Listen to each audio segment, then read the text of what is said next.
आइए बच्चों बात करते हैं रिटायरमेंट ऑफ पार्टनर में ही एडजस्टमेंट ऑफ कैपिटल्स के टाइप 2 के बारे में। टाइप 2 में ये कहा गया होता है कि रिमेनिंग पार्टनर्स को अपनी कैपिटल्स को रीएडजस्ट करना है इस तरह से ताकि वो नए रेशियो के अकॉर्डिंग हो जाएं। यानी remaining partners have to readjust their capitals according to their new ratio. ठीक है बच्चों, तो यहाँ भी देखिए इस टाइप में भी रिटायरिंग पार्टनर का कोई रोल नहीं है। जो भी काम करना है वो रिमेनिंग पार्टनर्स को करना है। उनको अपनी कैपिटल को नए रेशियो के अकॉर्डिंग एडजस्ट करना है। तो यहाँ पे एक बात याद रखिएगा बच्चों, ये जो रिमेनिंग पार्टनर की कैपिटल्स निकाली जाएगी वो सारे एडजस्टमेंट्स करने के बाद निकाली जाएगी। बिना एडजस्टमेंट करे वाली कैपिटल को मत एडजस्ट करिएगा। ठीक है बच्चों, अकॉर्डिंग टू न्यू रेशियो उस कैपिटल को एडजस्ट करिएगा अकॉर्डिंग टू न्यू रेशियो जो सारे एडजस्टमेंट्स करने के बाद आएगी। जैसे कि रिवोल्यूशन का प्रॉफिट एंड लॉस है तो उनको प्लस या माइनस करने के बाद, एक्यूमुलेटेड प्रॉफिट एंड लॉसेज है तो उनको प्लस या माइनस करने के बाद, ट्रीटमेंट ऑफ गुडविल का करने के बाद। ठीक है, तो ये सारे काम करने के बाद जो कैपिटल आएगी उसको एडजस्ट करना है according to the new ratio. तो देखिए इसका सबसे पहला स्टेप क्या है। You have to find out the closing capital of remaining partners after all adjustments। जो मैंने भी बताया आप लोगों को कि सारे एडजस्टमेंट्स के बाद उनकी जो कैपिटल आएगी उसको आप निकालिए। ठीक है, बस उसे क्लोजिंग बैलेंस ऑफ कैपिटल मत लिखिएगा क्योंकि ये बैलेंस जो है चेंज होना है, दैट्स वाई। तो एक काम वर्किंग नोट में करिएगा। तो find out the closing capital of remaining partners after all adjustments. ठीक है बच्चों, जब आप ये निकाल लें तो उनको ऐड कर दीजिएगा। जो ऐड करने के बाद रिजल्टिंग सम आएगा वही आपका total capital of new firm हो जाएगा। ठीक है बच्चों, अब जब total capital of new firm आपको मिल गई है, ठीक है, इनकी एडजस्टेड कैपिटल को ऐड करने के बाद उसको इन्हीं के रिमेनिंग पार्टनर्स के नए रेशियो में बांट दीजिएगा। Divide that capital, that total capital जो स्टेप 2 में आई है आपकी, उसको इनके नए रेशियो में ही बांट दीजिए। ठीक है बच्चों, और कैपिटल अकाउंट में as a closing balance of their capitals लिख दीजिए।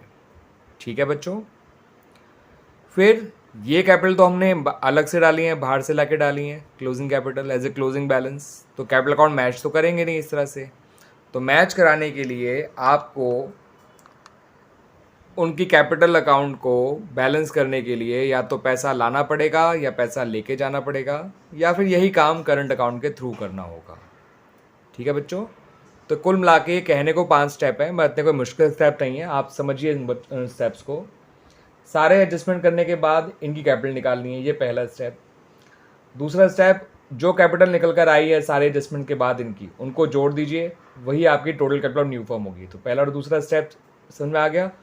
फिर तीसरे स्टेप में total capital of new firm को सबके नए रेशियो में बांट देना है। चौथा स्टेप, इनके कैपिटल अकाउंट में क्लोजिंग बैलेंस के तौर पे इनकी नई कैपिटल लिखनी है जो आपने स्टेप 3 से निकाली है। और 5वें स्टेप में इनके कैपिटल अकाउंट को बैलेंस करना है, आइदर थ्रू कैश और थ्रू करंट अकाउंट। ठीक है बच्चों, आइए इन सब बातों को अब एक एग्जाम्पल के थ्रू समझते हैं। यह है illustration number 38 of the book T.S.. Grewal, retirement of partner, chapter का नाम है। और एडिशन जो मेरे पास है बुक का वो 2022 है। इलस्ट्रेशन कुछ इस तरह से है कि आपको 3 पार्टनर्स गिवन है एक्स वाई और जेड, जिनका ओल्ड रेशियो 4:3 है। वाई रिटायर्ड हो गया और सारे एडजस्टमेंट्स के बाद एक्स की, वाई की और जेड की तीनों ही कैपिटल दे रखी हैं जो 65,800 यानी 65,800, 57,225 और 33,800 है। आपको एक्स और जेड की कैपिटल को इस तरह से रीएडजस्ट करना है अकॉर्डिंग टू न्यू रेशियो ताकि वो, मतलब वही वाली बात होगी कि इस तरह से रीएडजस्ट करना है ताकि वो अपने नए रेशियो के अकॉर्डिंग हो जाएं। ठीक है बच्चों, तो केवल एक्स और जेड की कैपिटल को रीएडजस्ट करना है, वाई को तो नहीं ना। तो वाई का ये जो कैपिटल बैलेंस दे रखा है वो फिलहाल आपके किसी काम का नहीं है। ठीक है बच्चों, आपको केवल एक्स की कैपिटल को लेना है, जेड की कैपिटल को लेना है। ठीक है, उन्हें जोड़ देना है जिससे टोटल कैपिटल आ जाएगी और फिर उसको उनके नए रेशियो में बांट देना है। अब एक्स और जेड का नया रेशियो दे नहीं रखा तो आप समझ जाइएगा वाई का शेयर हटाए के जो बचेगा वही उनका नया रेशियो, वही गेनिंग रेशियो होता है, दैट इज़ 4:2 या फिर 2:1। तो एक्स और जेड की केवल जो भी आएगी उसको वो जोड़ के टोटल कैपिटल बन गई। टोटल कैपिटल को नई रेशियो में बांट देंगे 2:1 में एक्स और जेड के, और फिर उनकी नई पुरानी कैपिटल कंपेयर करके पता कर लेंगे किसको पैसा लाना है किसको पैसा लेके जाना है। क्वेश्चन में एडजस्टमेंट कैश के थ्रू ही करने को कहा गया है। अब लास्ट की 2 लाइनें पढ़ सकते हैं, वहाँ लिखा भी है कि calculate the amount of cash brought in और paid off by X and Z. अब आइए देखते हैं इसका सॉल्यूशन। तो देखिए बच्चों, जैसा मैंने आप लोगों से कहा अभी कि आपको केवल एक्स और जेड की कैपिटल को ही लेना है सारे एडजस्टमेंट्स के बाद, जो कि 65,800 और 33,800 है, 65,800 एंड 33,800। इन्हें जोड़ते ही बन जाएगी total capital of the new firm, that is 99,600। अब इसको इनके नए रेशियो में बांटना है एक्स और जेड के, जो कि 4:2 या 2:1 है। ये कैसे आया मैंने बता भी दिया आपको। वाई का शेयर हटा के जो बचा वही उनका नया रेशियो, वही गेनिंग रेशियो हो जाएगा। तो एक्स की नई कैपिटल हो जाएगी his new share into total capital of new firm. तो एक्स की नई कैपिटल आ गई 66,400। जेड की नई कैपिटल आ जाएगी his new share into total capital of new firm, यानी 33,200। ठीक है बच्चों, तो इन दोनों की नई कैपिटल आ गई। अब आइए नई पुरानी कैपिटल कंपेयर करके पता करते हैं कौन पैसा लाएगा कौन लेके जाएगा। तो देखिए बच्चों, एक्स और जेड की हमने कैपिटल लिखी है। पॉइंट नंबर ए उनकी नई कैपिटल को रिप्रेजेंट कर रहा है। पॉइंट नंबर बी उनकी एग्जिस्टिंग कैपिटल को रिप्रेजेंट कर रहा है जो सारे एडजस्टमेंट के बाद आई है। एंड देन उसके बाद कंपेयर करिए कि किसकी नई ज़्यादा है किसकी पुरानी ज़्यादा है। तो आप चेक कर सकते हैं, एक्स की नई ज़्यादा है पुराने से बाय 600, तो उसे पैसा लाना पड़ेगा। जेड की पुरानी ज़्यादा है 33,800 और नई है सिर्फ 33,200, तो जेड पैसा लेकर जाएगा। तो एक्स को 600 रुपीज़ लाने पड़ेंगे और जेड को 600 रुपीज़ लेके जाने हैं।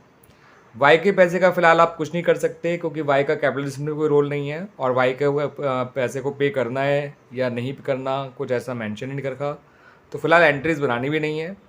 तो आप ये मान लीजिए अगर बनती भी तो वाई का पैसा उसके लोन में चला जाता और एक्स पैसा लेके आता तो cash to X capital, Z पैसा लेके जाता तो जेड्स कैपिटल टू कैश, और वाई का पैसा लोन में ट्रांसफ़र करते तो Y's capital to Y's loan account. ये 3 एंट्रीज बन जाती बच्चों।